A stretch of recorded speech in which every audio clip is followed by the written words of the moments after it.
Thanks, Steve.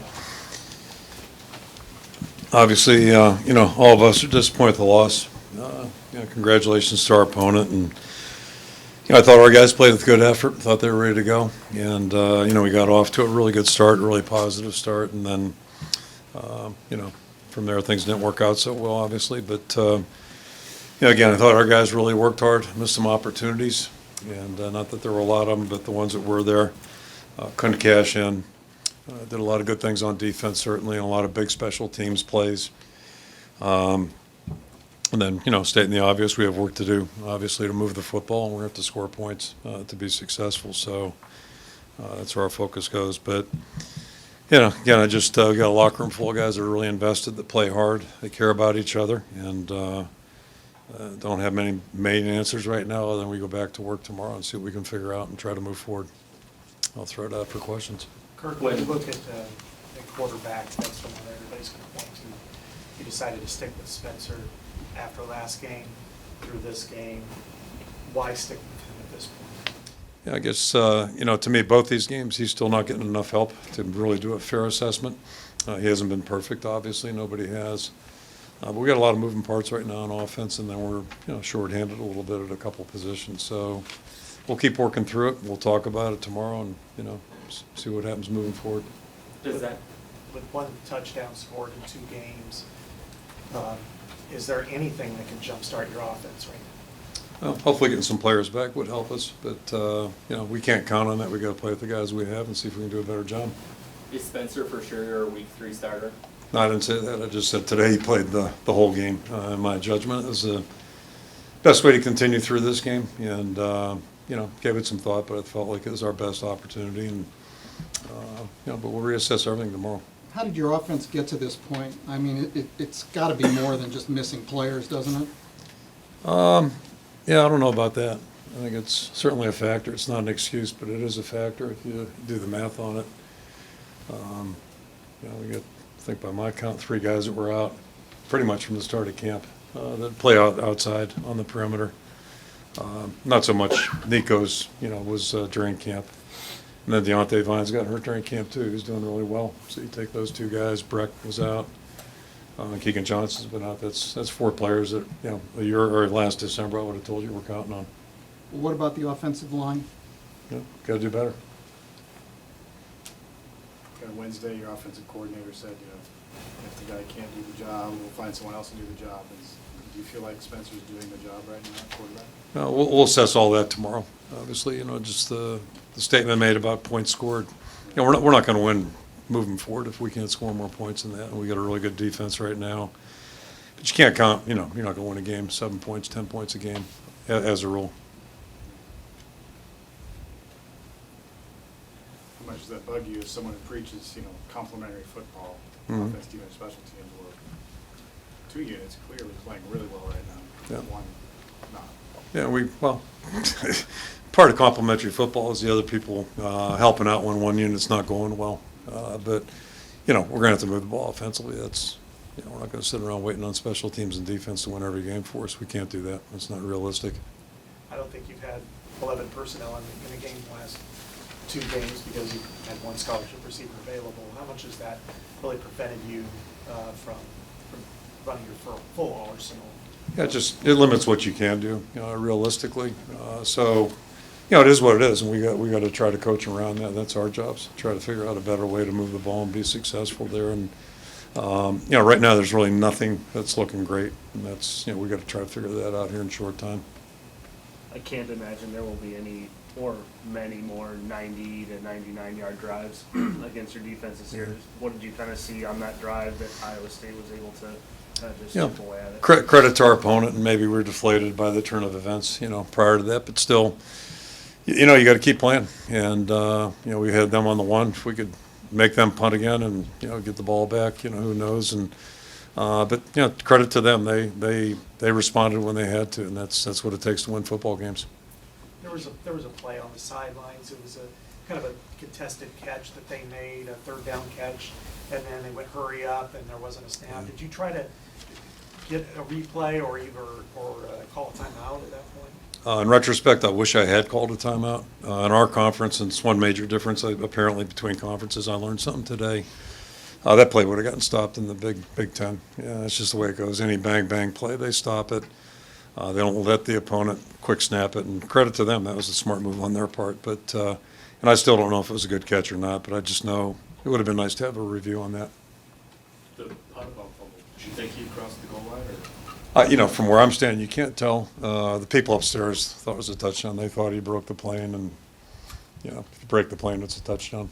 How big a swing is that when you go from almost taking a double-digit lead and then they go 99 yards? Oh, it's huge. It's just huge, and a touchdown there really changes the complexion of the game. Touchdown for us. So, but you got to live with what gets officiated, and that's what we did, and still came up short. To clarify, the people upstairs, the replay official thought that he scored? No. Our people, the people I talked to on our phones, they thought it was. Talked to a couple of people since, but they thought he broke the plane. Monty broke the plane, which would make it a touchdown, at least in the Big Ten. When you, I'm sure people are wondering about why Alex Padilla isn't in, or even Joey Labus for that matter.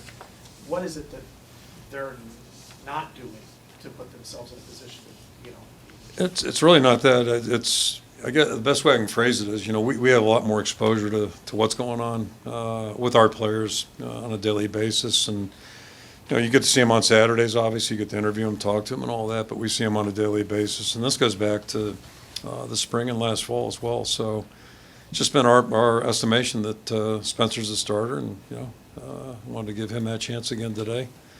But we're sitting here right now. Clearly, we have to do better, and we'll reassess everything this week.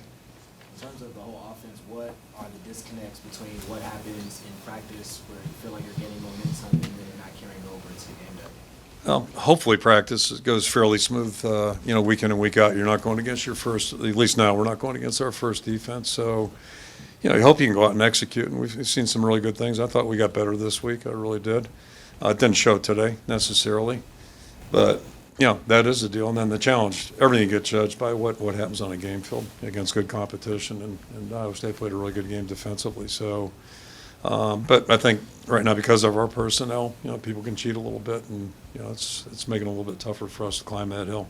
I think I asked Brian this too, but wouldn't it make more sense to have a more mobile option at quarterback then, if people are cheating in as it is? Well, I don't think it's necessarily, quarterback runs that are going to do it, although, we had a good one today, and that's a good thing. But, I don't see us making a wholesale change in what we do, but we've got to do things better. So, we'll reassess it over the course of the next couple of days.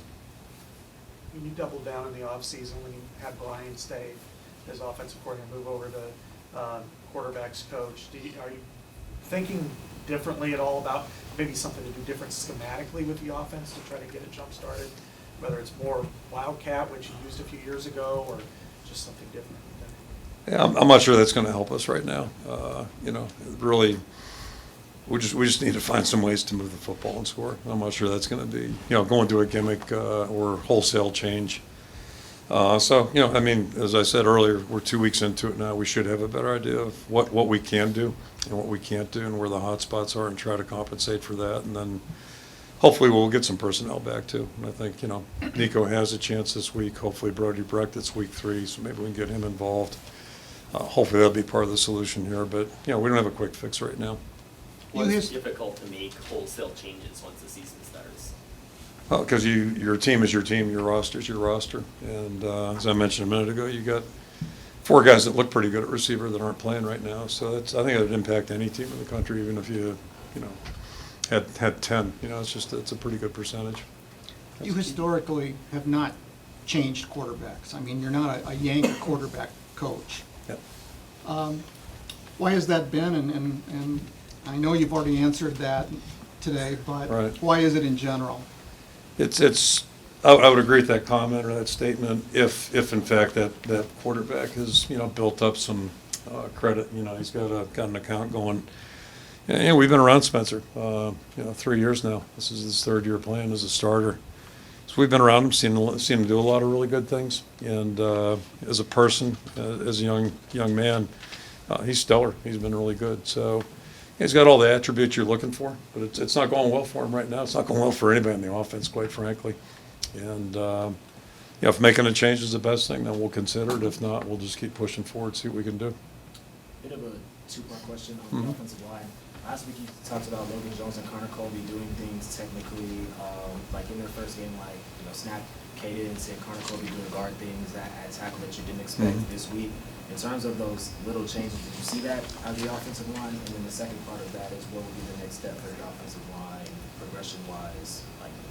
It's really tough to evaluate the line total without seeing tape, but procedurally, we're with Logan last week. He was having a hard time getting the ball snapped. His mind's going a million miles an hour, and it was all new to him. I don't think we had that issue today. How he blocked off to wait and see, but the thing I'd say about him in particular again is just like I said. I think last week everything about him he does is high quality. So, I'm not saying he's going to be a great player here, but I'm pretty confident he'll be really good here in time. And he's practiced as well as anybody we got on our football team. So, that's that. Connor seemed a little more comfortable today, but I'll have to check that on the film.